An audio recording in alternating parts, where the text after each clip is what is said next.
할렐루야. 사랑하는 여러분 반갑습니다.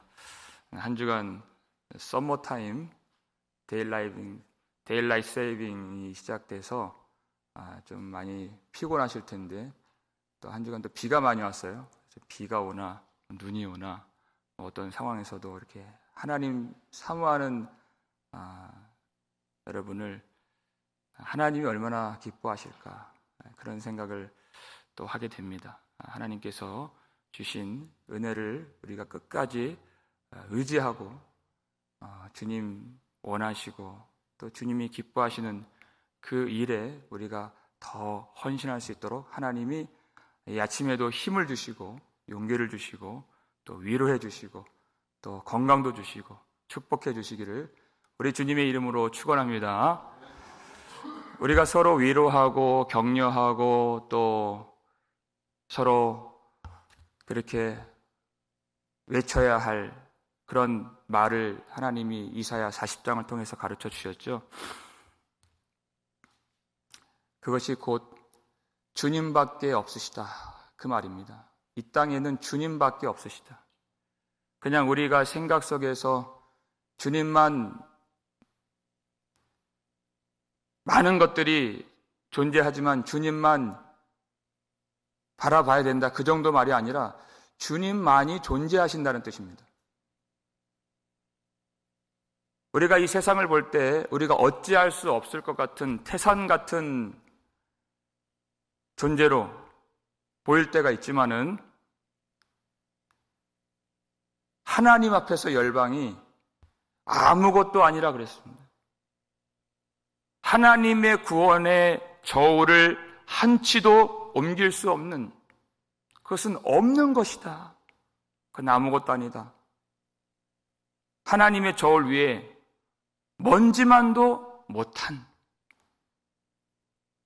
그것이 세상이고 그것이 열방이다. 여러분, 강포하고 또 압제하고 억누르고 무자비한 여러분, 그런 세상만 보이십니까? 만약 그렇다면 이 열방을 통해 물 한 방울처럼 여기시는 하나님을 보지 못하고 있는 것입니다.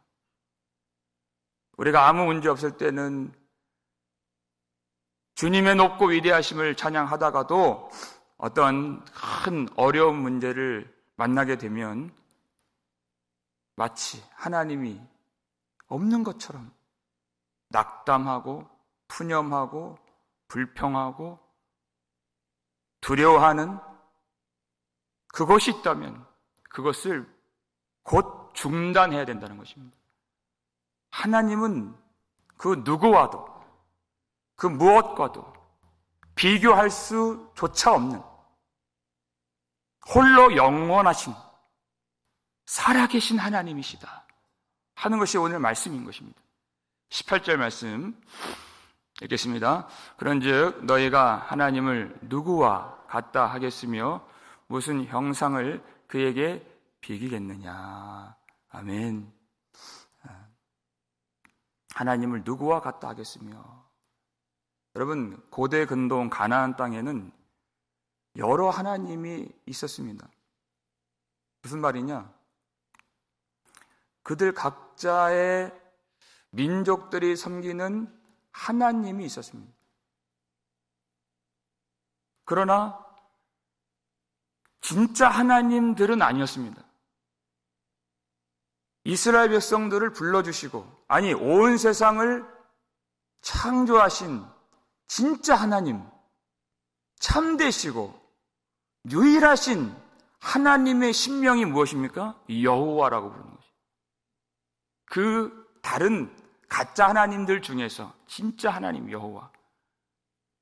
그러니까 아수르 군대에게 둘러싸여 있을 때 히스기야의 소원이 무엇이었습니까?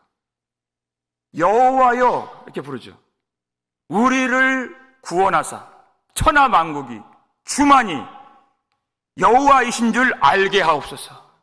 이게 그의 소원이었고 기도였습니다. 하나님이 그 기도를 응답해 주셨어요. 그래서 정말 여호와만이 참 하나님이신 것을 만방으로 하여금 알도록 이스라엘을 구원해 주신 것입니다. 그것이 하나님의 뜻이었습니다.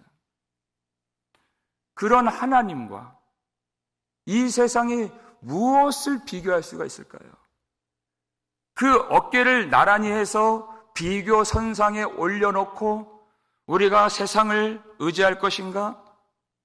하나님을 의지할 것인가? 라고 마음 어떤 깊숙한 곳에서 그렇게 생각하는 것조차 하나님을 망령되게 여기고 일컫는 그런 일이 되는 것입니다.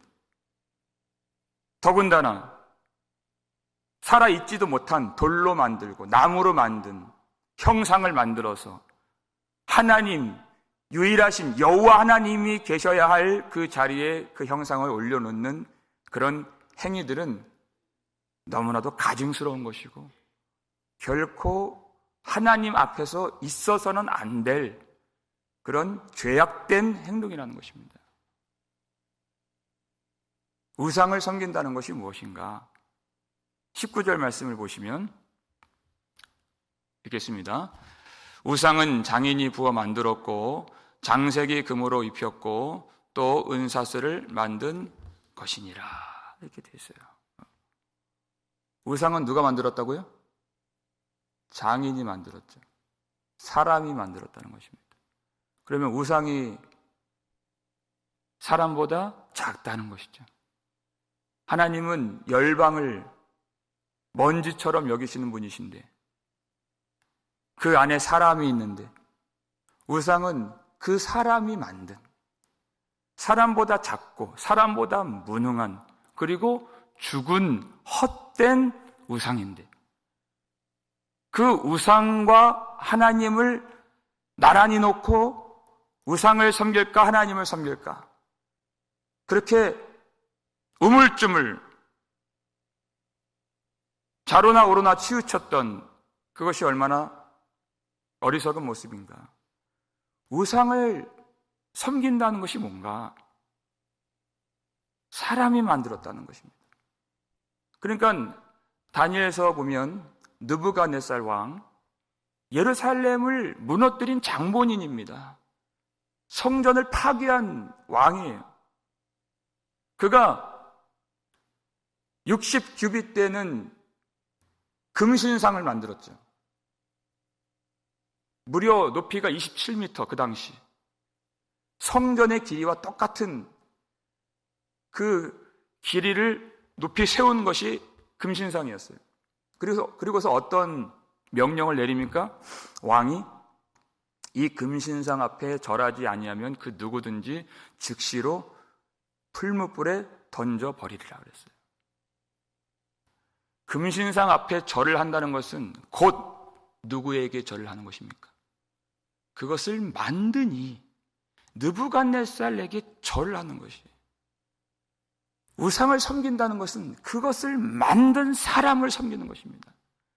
그 만든 사람의 권력이고 지혜고 만든 사람의 영광이 우상입니다. 사람의 영광입니다.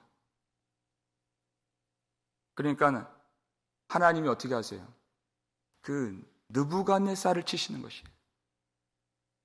그를 하나님이 낮추시죠.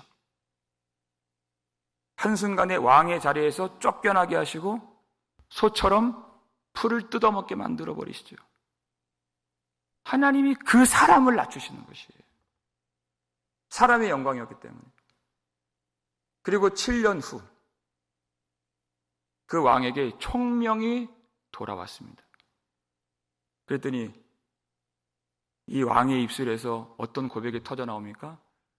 영생하시는 여호와 하나님을 찬양하고 경배하리라 이렇게 고백을 하는 거죠. 총명이 돌아왔다니까. 그러니까 우상을 섬기는 것은 총명이 없는 것이고 너무나도 어리석은 일이라는 것이죠. 20절 말씀 보시면 얼마나 이것이 어리석은가 잘 나타나 있어요. 읽겠습니다. 궁핍한 자는 거제를 드릴 때 썩지 아니하는 나무를 택하고 지혜로운 장인을 구하여 우상을 만들어 흔들리지 아니하도록 세우느니라 이렇게 되어 있어요. 궁핍한 자는, 가련한 자는 그런 뜻이겠죠. 썩지 않는 나무를 택해야 된다. 이게 참 웃기는 말이죠. 썩지 않는 나무를 택하지 아니하고 대충 나무를 골라서 우상을 만들면 어떻게 돼요? 우상이 썩어버린다는 것입니다. 죽은 우상이라는 것이에요. 잘 골라서 만들어야 됩니다. 근데 그 우상에게 엎드려서 복을 구하고 안전을 구하고 생명을 구한다는 것이 얼마나 어리석은 것입니까? 지혜로운 장인을 잘 구해야 돼요. 이상한 어설픈 그런 장인을 구해서 우상 만들면 우상이 툭 하고 쓰러진다는 것입니다. 그거를 하나님으로 믿고 있다는 것이 얼마나 어리석으냐. 사무엘상 보니까 블레셋 아스토 사람들이 전쟁 가운데에서 여호와의 법궤를 그들이 취해서 가져갔잖아요. 그들이 섬기는 신전에다가 다곤 신상 그 옆에다가 탁 이 법궤를 두었어요. 그랬더니 그 다음날 아침에 어떤 광경이 펼쳐집니까? 다곤 신상이 꼿꼿이 서 있었던 이 신상이 툭 하고 쓰러져 있는 거예요. 엎드러져서 얼굴은 땅에 닿아 있고, 이 신상이 자기 스스로 서질 못하니까 사람들이 그것을 세우고 있는 장면이에요. 그게 얼마나 코미디입니까? 사람들이 그 우상을 세우고 앉아 있어요. 그 우상 앞에 복을 달라고 구하고 있는 것입니다. 혼자 서 있지도 못하는. 그리고 그 다음날이 더 과관이죠. 다음날 가보니까 어떻게 돼 있어요? 우상이 툭 하고 쓰러져 있는데 그 머리하고 손목이 절단나서 저쪽 끝에 문지방에 걸려 있다는 것이, 몸뚱아리만 남아있는 거예요. 그게 바로 우상이다. 하나님 앞에서 쓰러질 수밖에 없는, 혼자 설 수도 없는, 사람들이 그걸 세워야 되니까 그 우상이 복을 주겠습니까? 민폐나 끼치는 우상이죠. 그거를 믿는다고, 의지한다고, 신전을 세운다고 하는 인생들의 그 노력들이 얼마나 처연하고 어리석은가. 여러분, 이스라엘 백성들 이야기 아닙니까? 혹은 우리의 이야기 아니겠습니까? 하나님으로 가득 차야 할 우리 마음이라고 하는 성전에 과연 우리는 이 코미디 같은 말도 안 되는 그 세상의 어떤 형상이나 어떤 권세를 담으려고 하는 그것이 세상에 있는 사람들 이야기가 아니라 하나님 백성이라고 일컫는 사람들의 문제가 아닌가 하는 것입니다. 21절 말씀 보면 하나님이 그렇게 여기세요. 읽겠습니다. 너희가 알지 못하였느냐? 너희가 듣지 못하였느냐? 태초부터 너희에게 전하지 아니하였느냐? 땅의 기초가 창조될 때부터 너희가 깨닫지 못하였느냐? 이렇게 됐어요. 너희가 알지 못하였느냐? 혹은 너희가 듣지 못하였느냐? 내가 너희에게 처음부터 태초부터 가르쳐 준 것이 아니냐? 그러니까 우상을 섬기는 이 문제는 알지 못해서 발생된 문제가 아니라는 것입니다. 내가 몰랐습니다 라고 할 수가 없는 문제라는 것입니다. 듣지 못해서, 배우지 못해서, 하나님이 혹은 가르쳐주지 아니하셔서 그렇게 될 수가 없는, 하나님은 태초부터, 처음 사람부터 하나님은 숨지 아니하시고 자신을 계시하셨습니다. 그러니까 몰라서 그랬습니다. 이것은 말도 안 되는 것이에요. 그러니까 우상을 섬긴다는 것은 무엇입니까? 그것은 마음으로 하나님에 대한 반발심을 가지고 그렇게 한 것입니다. 하나님께 굴종하지 않는 마음 깊은 하나님을 향한 뿌리 깊은 적개심으로 그렇게 한 것입니다. 하나님을 싫어하는 마음인 것입니다. 그것을 죄라고 하는 것입니다. 이방인들 하나님에 대해서 듣지 못했다고 말할 수 있을까요? 로마서 2장 보니까 그럴 수도 없다는 것이에요. 율법을 받지 못한 사람은 자기가 자기에게 율법이 되나니 그랬습니다. 하나님은 모든 사람 마음속에 율법을 심어주셨는데 그것은 곧 양심이다 이렇게 가르쳐주고 있어요. 왜냐하면 모든 사람들은 다 하나님의 형상을 따라서 지음을 받았기 때문에 그것을 핑계할 수가 없고 하나님 몰라서 그랬습니다라고 부정할 수가 없는, 몰라서 그랬다면 어떻게 하나님이 심판하시겠습니까? 심판한다면 하나님이 불의한 하나님이 되겠죠. 그러나 그런 일은 발생되지 않는다라는 것입니다. 알면서도 그렇게 한 것입니다. 더군다나 율법을 받은 사람들의 책임은 얼마나 더 크겠습니까? 더 나아가서 복음을 받은 사람들은 얼마나 하나님을 더 섬겨야 되겠습니까? 복음을 받은 것이 얼마나 큰 것입니까? 그 하나님을 알고서 하나님을 알기만 하나요? 하나님이 무엇을 주셔서 우리를 복되게 만드신 것이 아니라 하나님은 그 자신이 내려오셔서 임마누엘이잖아요. 하나님이 우리를 성전 삼으셔서 하나님 백성으로 만들어 주셨는데 몰라서 우상을 섬긴다고요? 그렇게 할 수가 없는 것입니다. 핑계할 수가 없는 것입니다. 그럼에도 불구하고 하나님이 계시지 않는 것처럼 세상의 물질이나 세상의 권력이나 세상의 명예보다 하나님을 작게 여기는 것, 없는 것처럼 하나님을 여기는 그것이 하나님의 마음을 얼마나 아프시게 해드리는 것인가. 하나님을 예배하지 않는 것이, 그리고 마음속에 세상으로 가득 차 있는 것이 얼마나 망령된 그런 죄악인가. 하나님은 그런 일을 용납할 수가 없는, 하나님은 크신 하나님이십니다.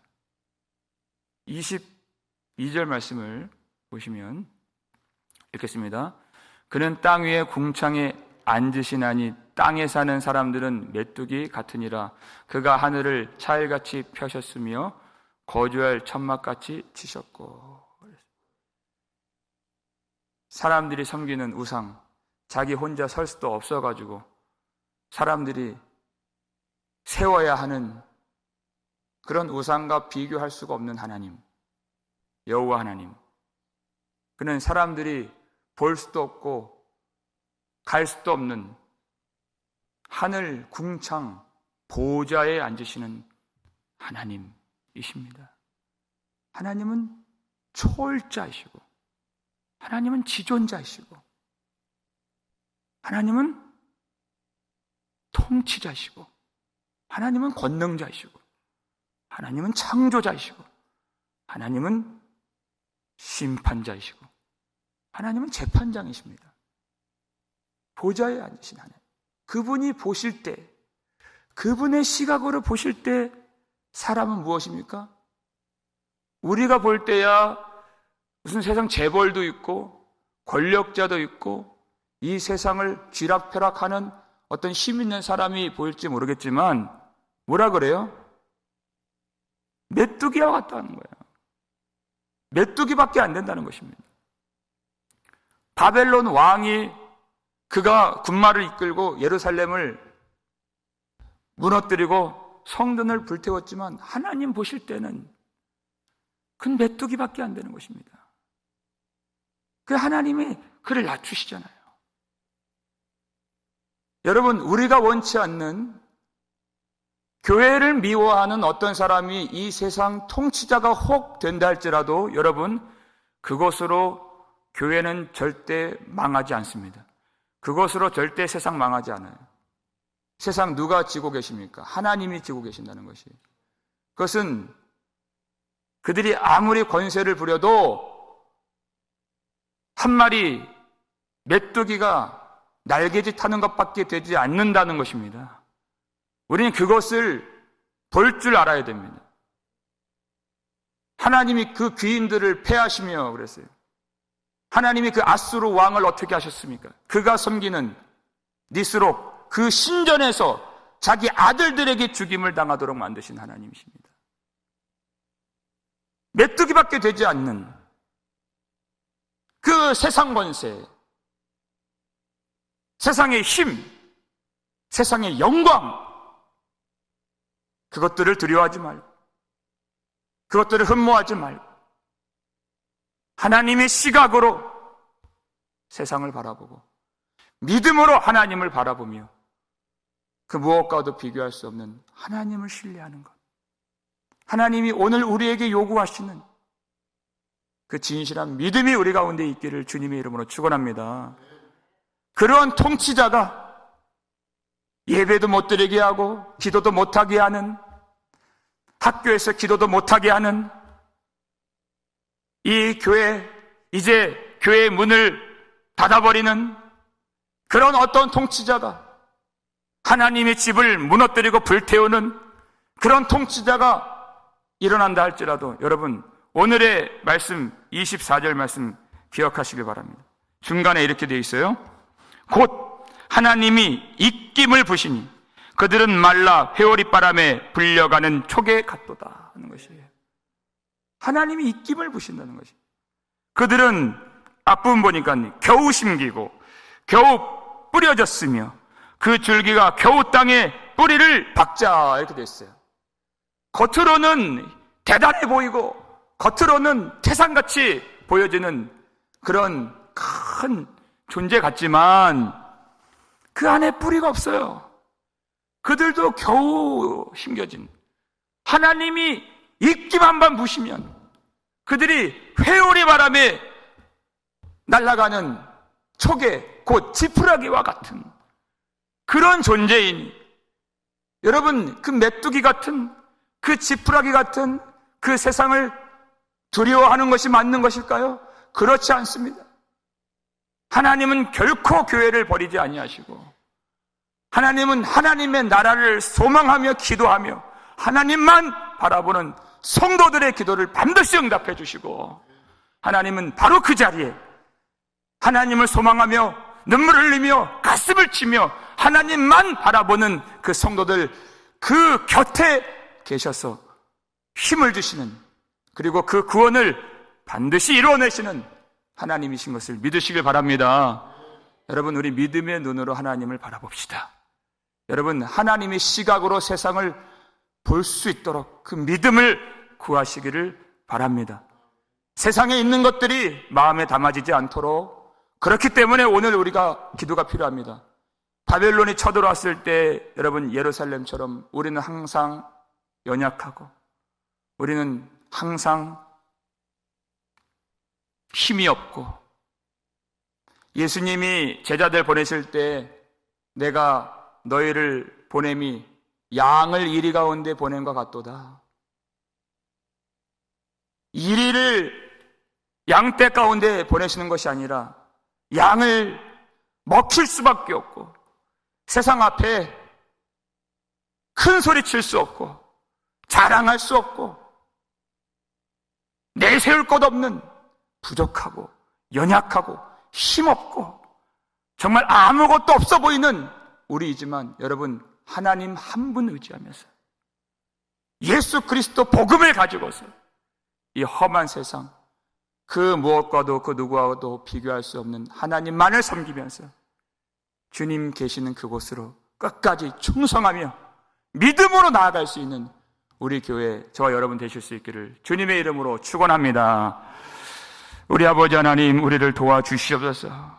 우리의 눈에 항상 세상이 보여지고 세상이 마음에 담아지는 하나님, 약함이 있습니다.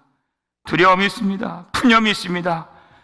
낙심이 있습니다. 불쌍히 여겨주시고, 하나님, 오늘 주신 말씀대로